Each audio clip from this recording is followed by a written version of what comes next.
Hello everyone and welcome back. In this video we will be taking a look at the organization of the spinal cord and the nerves and seeing how information gets to and from the brain through the spinal cord. And we will also be taking a look at two spinal reflexes.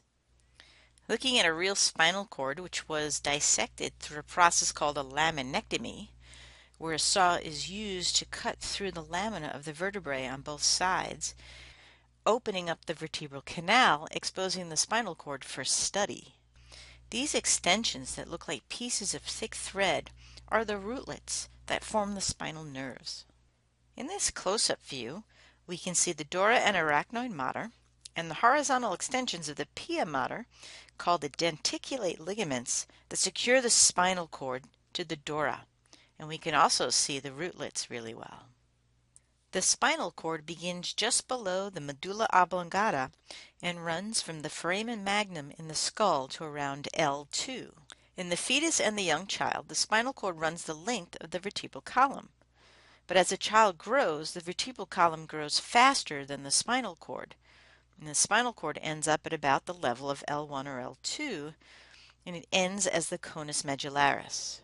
Now, the lower spinal nerves have to travel a distance before exiting the vertebral canal, and this gives them the appearance of looking like a horse's tail, hence the name cauda equina. As previously mentioned in this video, the spinal cord is protected by the same three membranes as the brain: the dura mater, the arachnoid mater, and the pia mater. Also continuous with the meninges is the subdural and subarachnoid space, as well as the epidural space. The cerebrospinal fluid continues circulating within the subarachnoid space around the entire spinal cord and also within the central canal. Let's now take a look at the cross-sectional anatomy of the spinal cord. When looking at the spinal cord, you will immediately notice two very distinctive areas: a central butterfly-shaped darker area surrounded by a lighter material. The butterfly-shaped area is the bilaterally symmetrical gray matter. Looking at the ventral half of the gray matter, we see two ventral horns. Dorsally, we see two more narrow dorsal horns. In the thoracic and upper lumbar region, between the ventral and dorsal horns, we'll see the lateral horns. The visual appearance of the gray matter is due to the lack of myelin. The ventral horns contain cell bodies and dendrites of motor neurons. The dorsal horns contain the axon terminals of sensory neurons that synapse with interneurons. And the lateral horns contain the cell bodies of the sympathetic motor neurons. The left and right halves of the gray matter are connected by the gray commissure, which contains the central canal within its center. The white matter is composed of myelinated fibers that travel through tracts that ascend or descend the spinal cord. The white matter is sectioned off into the ventral, dorsal, and lateral columns. Let's follow the general pathways of the spinal cord so that we can better understand its makeup and function.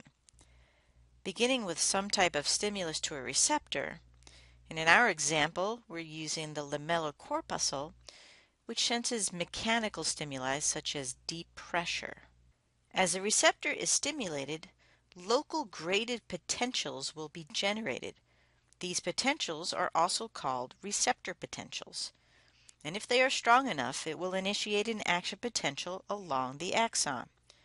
These axons travel through nerves and enter the spinal cord at specific levels depending on the locations of the receptors. Taking a look at an example from your textbook, at the bottom of the foot, a tactile corpuscle is stimulated with a light touch, causing an action potential in the neuron that travels toward the spinal cord and enters at around the L5 level. The cell bodies of these sensory neurons are grouped outside of the central nervous system within a swelling called a ganglion. This particular ganglion is called the dorsal root ganglion.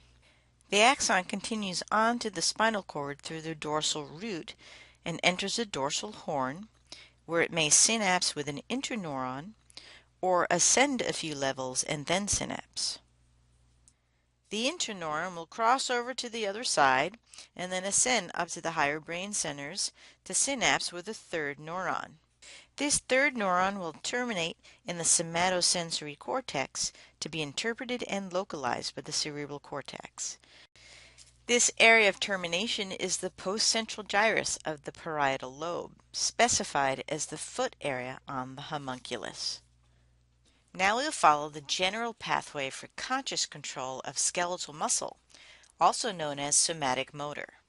If our response to the light touch is to pull our foot away, the initiation of that impulse would begin in the precentral gyrus of the frontal lobe, in the area of the lower limb, as represented by the homunculus. The cell bodies of the motor neurons are located in the gray matter of the precentral gyrus, and the axons are within the fiber tracts of the white matter of the cerebrum. Those axons will project down through the brainstem into the spinal cord, crossing to the contralateral side to terminate in the ventral gray horn, synapsing on the somatic motor neurons. Somatic motor neurons exit the ventral gray horn through the ventral root, and the ventral root combines with the dorsal root to form a spinal nerve. These axons travel all the way to their effector organs, which are the skeletal muscles of the lower limb. So in summary, we can say that the gray matter of the spinal cord is the area where the incoming and outgoing axons enter the cord to either synapse with another neuron or ascend or descend to another level of the cord. On the other hand, the white matter is the ascending and descending tracks that the axons take to get to and from the higher brain centers. Now that we have examined the organization of the spinal cord, let's take a look at the peripheral nerves that are carrying the axons that are transmitting the messages to and from the cord. Making our way from the cord outward, starting dorsally, we have the dorsal rootlets that are carrying afferent or sensory information, forming a dorsal root. And part of the dorsal root contains the dorsal root ganglion. On the ventral aspect, we have the ventral rootlets that are carrying motor information that forms a ventral root. The dorsal and ventral roots are joined at the spinal nerve, and the spinal nerve divides into dorsal and ventral ramus. At this point, the rami are a mixed nerve containing both sensory and motor information. Now, the smaller dorsal ramus heads posteriorly to innervate the posterior structures, and the much larger ventral ramus heads anteriorly. Each spinal nerve is specific to one level of the spinal cord. Now, spinal nerves carry sensory innervation from the skin, and an area that is innervated by a spinal nerve is called a dermatome, and this picture is showing a dermatome map. It is important to understand dermatomes from a clinical perspective, because nerve damage can cause loss of sensation along the skin in very specific patterns, and this can be tested. From here on, we will focus our attention strictly on the ventral ramus, because it is the ventral ramus that forms the major nerves of the body. In the cervical region, the ventral rami form two nerve networks called plexi, the cervical plexus and the brachial plexus. In the thoracic region, the ventral rami do not form a plexus but remain segmental as the intercostal nerves. In the lumbar region, the ventral rami form the lumbar plexus, and the lowest plexus is the sacral plexus.